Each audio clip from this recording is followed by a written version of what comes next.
The fact that the video I'm covering literally comes from a channel called Bad Movie Reviews serves as a somewhat ominous omen, to say the very least. Also, I'm skipping the intro.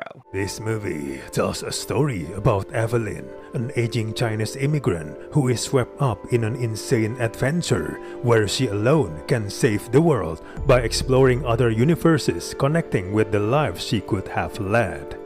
First of all, this movie is unique and interesting, at least at first. It's an ambitious, high-concept project with plenty of flair. Evelyn literally experiences everything, everywhere, all at once. He said it! He said it! The movie offers the multiverse concept that characters can die repeatedly and still call upon other versions of themselves to carry on. There are simply too many ideas in this movie to be presented in a 139 minutes movie. The filmmakers take every existential question, raunchy joke, and nonsensical notion they have in mind and throw them all at the screen in all-consuming sensorial cinematic assault.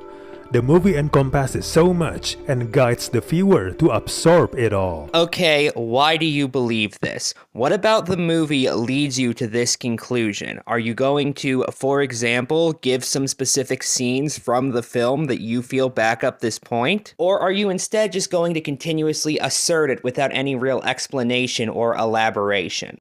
It's bombastic, like a live-action cartoon for most of that duration. Unfortunately, it's really too much. It's not long before the movie gets hectic and super chaotic. It becomes unrelenting and wearisome. It's utterly exhausting and emotionally draining. Yeah, those sure are a lot of assertions. Are you going to explain to us what in the movie caused you to believe this?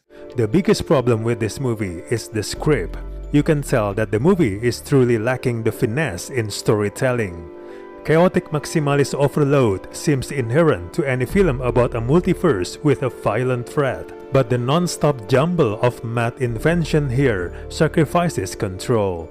You're just making the same point over and over again. You do understand that, right? You're essentially arguing the film tries to put too much into too short of a runtime. And by the way, if that is your opinion, that's perfectly fine. However, again, I'm forced to wonder why you hold that opinion, as you haven't actually given anything to back this notion up from the film itself. You just keep repeating the general premise of your position in slightly different words. Genuinely, virtually everything you've said so far can serve as an introduction to your argument. However, you actually need to get past that at some point, or else you might as well just be writing a thesis statement and running it through a thesaurus a bunch of times.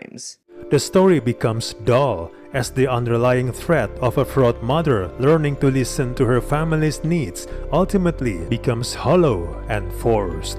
The lack of restraint cancels out any poignancy, and the story's intimate angle gets virtually smothered.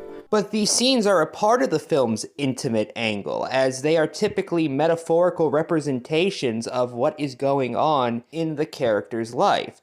To give a rather basic one, the entire reason why this new exciting story is unfolding is partly because the main character has grown bored of their life and would like to see something different.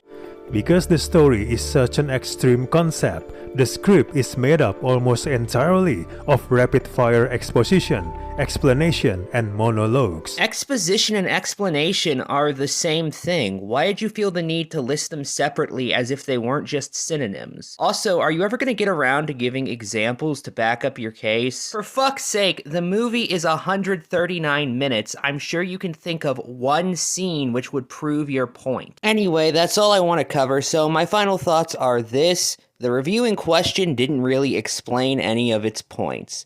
Good night and good luck.